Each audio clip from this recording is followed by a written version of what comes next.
Hey, welcome back to the podcast. Before we jump into today's episode, I want to give you a reminder or maybe an announcement that the doors are open to Mama's Power Up, which is my 4-week small group program designed specifically to help postpartum and toddler mamas kick their fatigue to the curb and reclaim their energy so that they can fully embrace and enjoy all of the moments of motherhood. I am offering a special discount during this time for enrollment, so it's $800 off, and that is good until the end of the month. So on February 28th at midnight, that special pricing will go away. And Mama's Power Up will not ever be offered at this low of a price again. So if you don't know much more about Mama's Power Up than what I just said, I want to give a brief high overview of what the program is and what is included in it.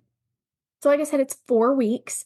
There are 4 pre-recorded educational modules where I am teaching you the strategies that I have used with myself and dozens of other women before the launch of this program that have been the proven strategies to help them reclaim their energy, start feeling like themselves again, start being able to show up as the mom and wife and partner that they have always wanted to be and always, dreamed about themselves being.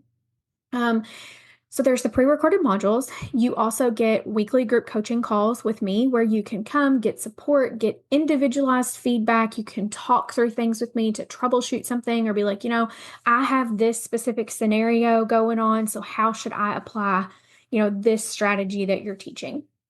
We can also just be there to support one another. In conjunction with those weekly group coaching calls, we have a support group chat where you can connect with the other mamas that are in the group and get support from one another from people that are on the same journey that you are and that are working towards the same goal that you are, which is sometimes hard to find in, your real everyday life.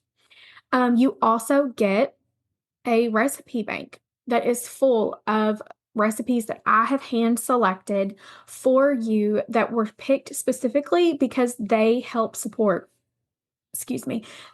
blood sugar balance and therefore your energy levels. So it kind of helps, make the whole, well, what do I cook? What do I eat thing a breeze. And I have also selected them specifically to be family friendly. So it's not a recipe that you're only going to make 2 servings of something and you've got to figure out, well, how do I multiply this and make more of it so that I can feed my whole family with it? I have done that work for you. And then lastly, and honestly, one of the most important pieces of the program, you get an HTMA test. So that HTMA test, my interpretation, and me creating a plan that is very specific to you and what we find your body needs and is deficient in and needs as a focus area, I create that for you and deliver it straight to you. That way, this program is not a cookie cutter blanketed advice, everyone do this, everyone do the same thing. We start out with those pieces that can kind of apply to everyone. And then once we get those HTMA results back, we really get to customize everything to you and your body and your needs. And that is really where the magic happens. So I'm absolutely in love with this program. I'm so excited to offer it in this small group format because that allows me to keep the pricing accessible and sustainable because that is something that's very important to me. But then I keep the group small enough that you're also still able to get individualized attention from me. Almost as if we were doing one-on-one coaching together without that hefty price tag. So there is a link in the show notes where you can go and read about the program. You don't have to have a discount code or anything. It's already applied for you on the link to just like make things simple, right? We don't need to complicate things. And I would love to have you. I'd love to support you. If you're on my email list that you're going to be getting and you have been getting some emails about this promotion, if you have any questions at all, please take time to reach out to me. Chat with me through email. You can send me an Instagram DM, whatever is easier for you. I'm here to support you. I'm here to answer those questions. I know that at this time in the world we're living in today, making any type of investment for something like this, for your health and for yourself, is yes, important, but it's also scary. And I don't want to push or pressure anyone into signing up or making a financial decision that they're not ready to make or that they can't afford.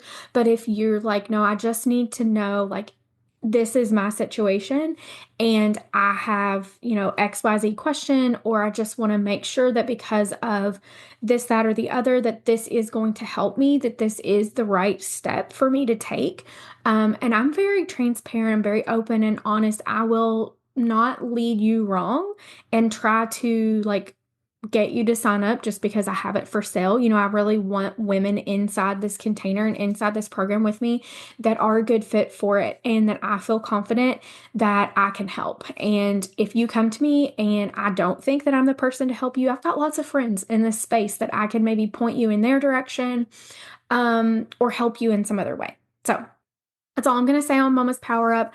I'm so excited about it. And I hope that, some of you guys that are listening to this podcast and have been hanging out with me for a while will take the leap of faith and decide to join me and make that investment, both financially, but just also like emotionally and spiritually is not the right word that I'm looking for, I don't think, but just like to take that time investment, that intentionality investment in yourself because you absolutely deserve it and you absolutely deserve to feel really good, in your body, in your mind, in just like in your life. So okay, today we are going to talk about hormones. You guys know that I love to talk about hormones. I love to talk about the female cycle. I'm very passionate about sharing information about women's hormones and what is normal and what is not.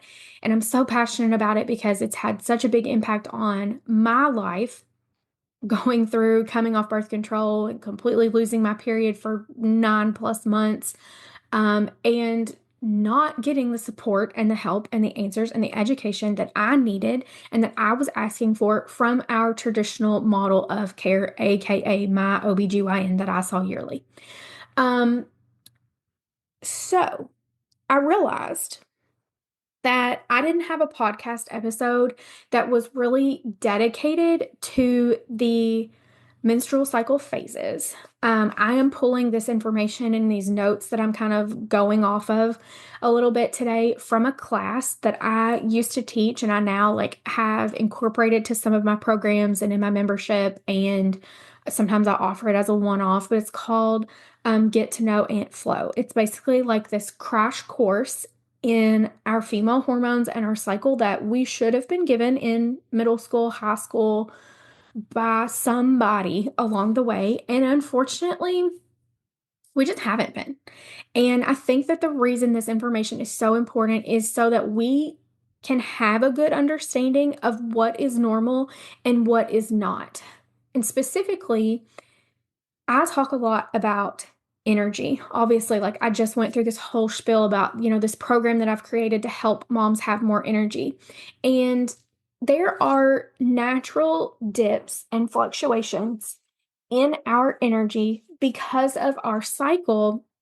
And I don't think that that's something that is widely known. And I think that that lack of knowledge can sometimes lead us to believe that there's like something wrong with us, or maybe that there is a imbalance going on that actually isn't. It's actually a normal reaction to the position you are in your cycle currently.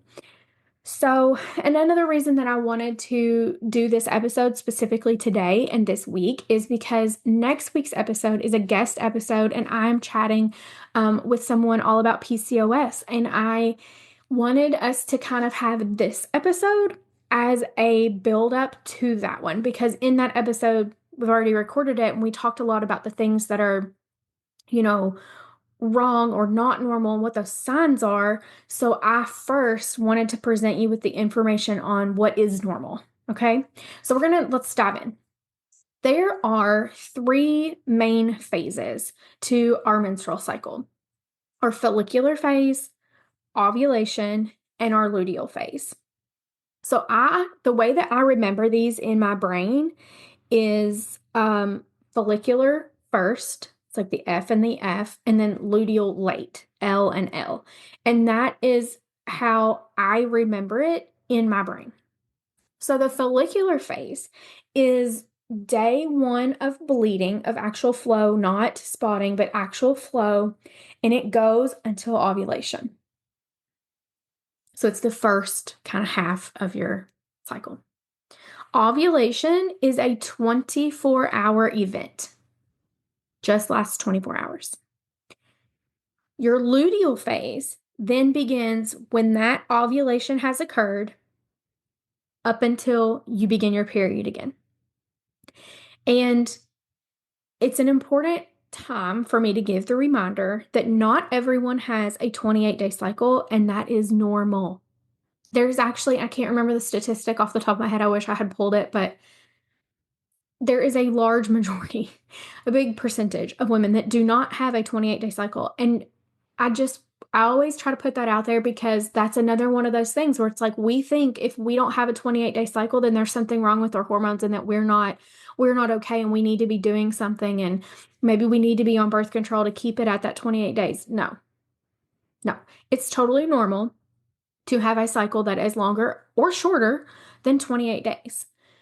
This is one of the reasons that it's very important to track your own cycle and learn what's normal for your body.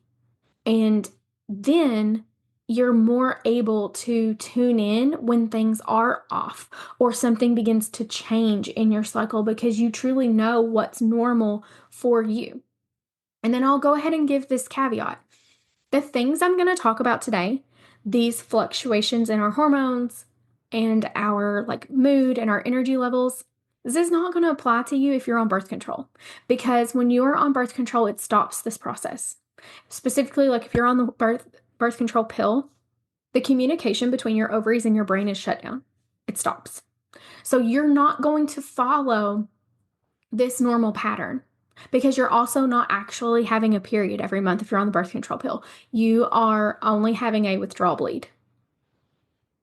And we're not going to deep dive into the subject of birth control today. Maybe we'll do that on another episode. But I just like I said, I want to put that out there that this stuff is not going to apply to you when you are ingesting synthetic hormones. You're essentially altering your cycle by being on birth control. And I'm not saying those things to demonize birth control. I do say them to give you that piece of education because I think that there is a lack of educated, informed consent around birth control. I know when I personally was started on birth control at the ripe age of 17, that nobody had these conversations with me. Nobody said, Vanda, you're not actually having a period every month. You are shutting down the communication between your ovaries and your brain. You are basically shutting down the production of your own hormones, and we're going to replace it with a synthetic form inside this little pill. Nobody told me that. And I would not care to bet that the majority of you on the other side of this podcast episode feel the same way and had the same experience. And yeah, I feel like I'm getting on a tangent, so I'm going to stop. Let's get into the follicular phase. Again, follicular first. This is the first portion of your cycle leading up to ovulation. So initially, you're going to have a little bit of a decline in your estrogen. Progesterone is going to go down because we've started our period. We really need progesterone to sustain a healthy pregnancy. So once we've started our period, our body knows oh, hey, okay, we're not getting pregnant this month. We don't have to sustain a pregnancy. We don't really need this progesterone anymore. And that level is going to decline. Your follicle stimulating hormone, or FSH, begins to rise because that is what causes the egg that's in your ovary to mature for the month and get ready to be released during ovulation. And then on the kind of second half of this portion of your cycle of this follicular phase leading up to ovulation, your estrogen level is going to begin to rise again. How you may feel during your follicular phase. This is typically when we are going to feel our best. We have more energy. We are more extroverted. Our outlook and attitude is more positive. You might notice a little bit of a decrease in your appetite, and you have more stamina And that can be just for like everyday life to life activities, or it can be specific to like your workouts. If you're someone that works out and lifts weights, you might notice that you can lift heavier during this phase. If you are a runner, you might notice that you can run farther during this time. Ovulation. So, again, ovulation is a 24-hour event. There is a surge that happens in your luteinizing hormone. That is what causes your ovary to spit out your egg. That surge that occurs, that is what triggers the ovulation. So, because of that, the follicle stimulating hormone, FSH, that level can begin to decline because it's done its job for this cycle, for this month, and we don't really need it anymore. We won't need it again until we get into our follicular phase again, and we need to create, a new egg mature a new egg for the month. Once ovulation occurs, that progesterone level is going to rise. And again, that is because we have to have sufficient progesterone levels to sustain a healthy pregnancy. And every month that you are having a natural cycle, your body is preparing as if you're going to become pregnant. Your body thinks it is that is its job every single month. So that's why we have these fluctuations in our hormones. And then again, after ovulation has occurred, we're going to see a decline in our estrogen. So let's talk a little bit about the luteal phase. Luteal late, so this is the second kind of half of your cycle. That LH, that luteinizing hormone, it's done its job. Your body has already ovulated. The egg has been released. It's done its job for the cycle. We don't need it anymore. Again, that follicle stimulating hormone, still on the decline. It's done its job for this cycle, but don't really need it anymore. Throughout the luteal phase, you're going to see an increase in your estrogen and your progesterone. Predominantly, we're going to have more progesterone during this phase of the cycle than we are estrogen. Now, we could get into some conversations, and we kind of will touch on this next week a little bit, but it's someone that has like estrogen dominance or an imbalance between their progesterone and estrogen levels. That's not going to hold true for, and that can be some of the reason that we see signs and symptoms of imbalanced hormones throughout the month. But I'm not going to get into the weeds of that today. Again, maybe we can do that on a future episode. If you guys would like episodes specifically about like estrogen dominance or low progesterone, let me know. I'm happy to do that. We just can't cover all of that in one episode today. Okay, so how you're going to feel during your luteal phase. This is kind of how I remember it. Luteal late low. So you're going to feel low energy. You're going to have more like crazy cravings. Your appetite's going to be more. You're going to be more introverted. You're not really going to want to go out and do anything. You kind of just want to like stay home on the couch and not be bothered by anybody. Your mood is going to be a little more sensitive. This is when you're like snappy and people are like, "Oh, are you PMSing?" I hate that. I hate that term. And you might also be more bloated because there's a lot going on, in your ovaries and your body and preparing for this pregnancy that it does every month.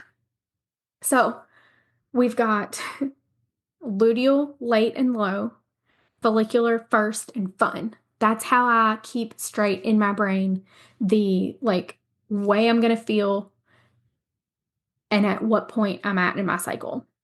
And again, if you're not someone that's currently tracking your cycle, please start. It's so important. And again, it's so like justifying. That's not the word I'm looking for. Gratifying is not the other. That's the other word that keeps coming to mind. That's not the word I'm looking for either. I don't know. I can't think of the word that I want, but it's like it gives you reason and acknowledgement for why you feel the way that you do. And I think that is so important. It helps us, sometimes women have a bad habit of being like, I'm just acting crazy, or I'm just acting like a psycho. Like we say those things about ourselves, and number one, those are like really ugly things to say about ourselves. It's also demonizing language for actual mental health disorders, but that's a different conversation for a different day. But I want women to realize that there are actual things going on in our body that are related to why we are acting and reacting and feeling the way that we do. And like I said in the beginning of the episode, I also wanted to share this because I think it's important for you to understand that when you're in that luteal phase, you're not going to feel 110% like you might in your follicular phase. And there's nothing wrong with that. And there's nothing wrong with you because you feel that way. It's natural. It's because of your hormones. It's what your body is supposed to do. It's actually a good thing if you follow these patterns, because it means that like your hormones are in, in not they're in balance, and that's what we want. Now there are definitely extremes to this. And if you if you swing extremely one way or the other, then there probably is some imbalance going on and it would warrant some attention needed and being given to your hormones and maybe some labs, maybe a Dutch test to work that up and see what's going on. But if you are just having these normal changes and it lines up, once you start to track it, it's so empowering. Maybe that's the word I was looking for before. It's so empowering to know these things about your body and be like, that's actually really cool. Like I was designed this way specifically, and my body is specifically doing what it is supposed to do. It's a healthy thing. It's a healthy thing. Um, if you do not currently track and you are looking to get started with that, a few things that you can do is to start tracking your basal body temperature. That is your morning temperature before you move very much or get out of the bed for the day. That kind of helps you see your cycles. I'm also not going to get into those specifics today. That could be a podcast episode of its own. It'd be a short one, but it could be one of its own. And like what's normal, change-wise at different cycles. You can also use the multitude of apps that are out there. I just caution you with apps to know, kind of investigate if some apps are set up and created in the way that it will adopt and learn you. Like it will adopt to you. The more data that you put into it, it will realize what is normal for your body. And that's kind of what we want. Whereas other apps are hard set to that like 28-day cycle that, quote, everybody has. I'm doing air quotes. You can't see me, but I'm doing air quotes, that everyone has. And it would, if you're someone like myself, like I do not have a 28-day cycle, never have, probably never will. It's not a big deal. That's not what's normal for me. Um, if I was using an app that was like hard set on those 28 days, then every month it would be telling me like, oh, your period's late. Oh, your period's late. And it wouldn't be lined up correctly for me on when I was in my follicular phase and when I was in my luteal phase. Whereas if I use an app that has that learning technology built into it and it learns kind of like based on averages what my cycle looks like, it can be more informative for me. Now, I do want to encourage you to not just rely on what an app is telling you. Like, you need to dig in and learn your body and what your body's cues are. And if you're really ready to go down the like cycle tracking, cycle syncing rabbit hole, find someone that teaches FAM, the fertility awareness method, because you're going to learn so much about your body and the cues that your body's giving you for like to indicate what stage of the cycle that you're in. Um, yeah, that would be my big recommendation there. So I think that kind of wraps us up on what I wanted to cover today. I hope that this was helpful. I do want to give the reminder that if you have questions or you need assistance, like learning more about your cycle, if you're someone that thinks that you need hormone testing, I know that we're like in a promotion for Mama's Power Up right now, and Dutch testing isn't part of that, but I am going to go ahead and put it out there that I do still do Dutch testing and I offer that. So if you're like, yeah, I know that my hormones are way off, I know that things are not good, come have a conversation with me about it. and let's figure out if you need to like make some tweaks and adjustments to your diet or lifestyle or your supplements first before we jump to testing, because testing right away off the bat, especially for hormones, is not always the answer. Sometimes there's a lot of things we can work on. Some of those foundations that you get inside Mama's Power Up, of course. But sometimes there's a lot of things that we can work on and do before you have to make the investment in getting testing. So, all right, I'm gonna leave you there for the week. I hope you have a great rest of your week. Like I said, next week's podcast episode is a guest episode. We're talking about PCOS. I'm very excited for you guys to hear it. And I will talk to you then.